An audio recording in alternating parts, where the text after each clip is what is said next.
Welcome to the channel. I'm trying to sneak this in before the boys arrive. We're doing an extra day today. It's only Monday, but we spent the majority of the last one with a measuring tape in our hand for the last day we worked. And today we're trying something else. You can see that this framework is here, and that wasn't a decision that we took lightly because this has been our kind of sacred framework that kept everything on the convertible in alignment, but it became a problem, and I'm going to explain that to you.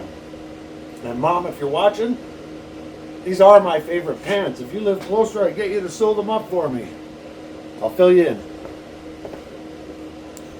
So here's where we're at. Here's our framework that we had holding the front posts to the back of the convertible.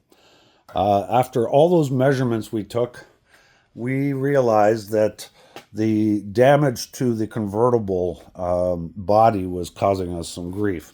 So we put a couple of clecos in the front here to hold the firewall and the posts in place where we had it before we took the frame out. And there's a couple of clamps across the back. I'll show you that in a second, but this is where we spent all our time. We wound up getting this bracket a little straighter. This one right here, it's all mangled, you can see from the accident. When we originally put it in here, it was sticking in here a couple of inches, and we had to actually put some pressure on it to get it down into the rocker, which wound up putting some stress on the framework for the convertible and making it harder for this bracket to land onto the tub. We released the bracket at the back on both sides so that it wasn't putting any more pressure. And we wound up pulling this down with a strap to get a little better clearance here at the rocker. So this is actually quite close now, and we have a couple of other ideas how to get that a little closer. We also had to smash down the wheel tubs a little bit at the back because that rail inside there is for the convertible. We call it the convertible track. I'm not fully certain what it's called, but that has made room, and that's going to be okay. We did wind up getting the cut done on the convertible section of the back here. So I don't know if a line will show up, but Mitch brought over his trammel, and we put a nice mark in here. So he's left his trammel set at the distance that this is to the trunk rail here, so we know exactly where it needs to be. The other thing we wound up doing after discussing it is removing the corner pieces on the convertible trunk rail, and I could show you how that actually plays a role. When we refit it back onto here, the holes are all lined up. Whoop, there you go. You can see that 1/4 of an inch distance right here. I'll get a little higher. That this rail on the sedan has to be moved in to accommodate the difference in the taper on the convertible top. So we've done that, of course, on both sides. And the other thing that's been a bit of a guide for us is the holes for the clips, actually. I don't know how well that'll show up, but we were able to line these basically right up. The framework seemed to be keeping some pressure on us because we did actually have these very close.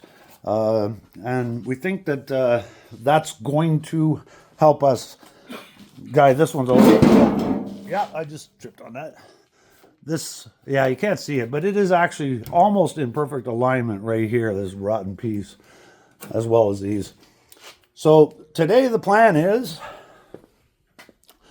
to get the doors fit, and we're going to try to align the doors at the bottom along the rocker and start from there.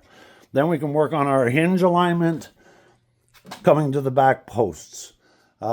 We believe this is where we need to go before we make any more moves with this, because we don't want to go backwards.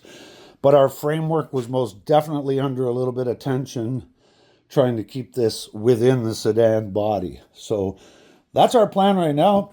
We got some boxes to go through because we got to find a couple of more door hinge bolts. We got boxes everywhere. At least we label them. It looks like chaos in this garage. I wouldn't argue that for a second, but the boxes have at least labels on them so we know what's in them. We're going to get to the doors, and hopefully today we'll have a few more answers as to how to keep this nice and straight. I see Mitch is here, so that means it's time for us to get to work.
So at first glance, it looks like we're already getting ready for body and paint on this old girl, but unfortunately we're actually quite a ways away from that.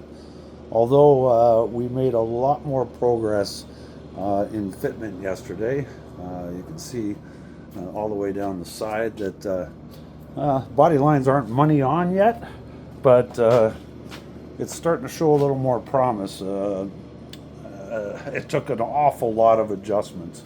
When we bolted the doors on yesterday, the first impression was like, oh my God, this is not going to work at all. The doors didn't fit worth a darn.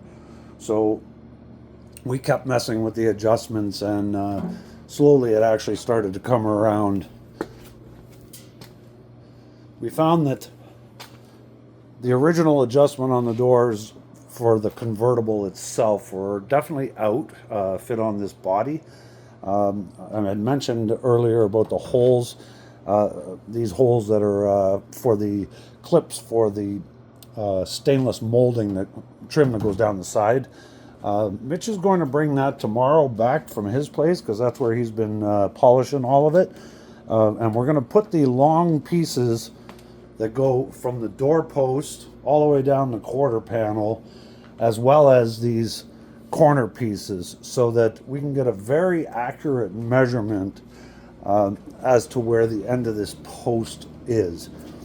This post saw an awful lot of repair. I didn't actually put it in the video yesterday, and I don't know how well it'll show up, but this has actually been hammered out quite a bit, and we took quite a bit of Bondo out of here where the repair was made years ago, where it was hit. So this corner has definitely caused us a lot of grief. And yesterday, actually, as we were inspecting things, we realized that although it was hit here, we believe in this direction anyways, the transfer, if you look at the track there for the convertible top, it actually transferred all the way over to that side. And you see where it's bent? It actually started making contact with the tub, even though we had punched down the pinch welds on it. This one wasn't touching yet, but that one actually was. Now, we tried to make a few tweaks, but we actually got to lift this whole back section back off and create a little more space there, because things aren't all the way down. Of course, we also have to make the cut to the top of this still to get it down roughly about 1/8 of an inch for the rest of the settlement. You can see that this post is still a little bit high here, but this piece still actually has to still go in. Yesterday we noticed, looking down the line, I don't know if it'll show up on the video quite as well, but if you follow the line all the way down to the front of the car there, it's actually quite square looking from on the driver's side, where it didn't really change shape too much. But the passenger side has quite a wowie still coming in, so we have to get that panel to come out. This has been one of our biggest challenges for sure, is the damage that occurred here. We got the doors to fit pretty good. They actually open and close quite well right now. We just put a strap across to sort of simulate a striker, because there is no latch in the door right now. And the fenders these are the other fenders we picked up from down in the States. We're going to put the rad support on so that we can tie this together and get the exact hood fitment. We put the cowl on so that gave us our distance as well. It was kind of showing us where our gaps were at the front anyways, but we don't want to guess when it comes to where the hood actually goes, so we're going to put the rad support on. It's been a long time since we were looking at pretty much a whole car, and it does look like a whole car with a giant hole in the side of it still, but the potential is certainly easier to see that this car is starting to look like a car once again. Tomorrow's Merc Day, actually officially. Tomorrow's Wednesday, so the boys are coming over, and we're definitely going to make more strides on this tomorrow. I want to thank Zelznak family, the Shugan family, Von Waffen, Charlie, Supermaz, Steve for sure, and all of you that continue to give us support and comment on our videos. Of course, commenting, liking, sharing, subscribing, and all that stuff is what helps to build the channel, according to the algorithm, I'm told. So I know nothing about it. We just started out this to have some fun, and I mean, we're having fun for sure. It's a great project, and me and the boys enjoy our day and the challenges of overcoming some of the things we've been finding.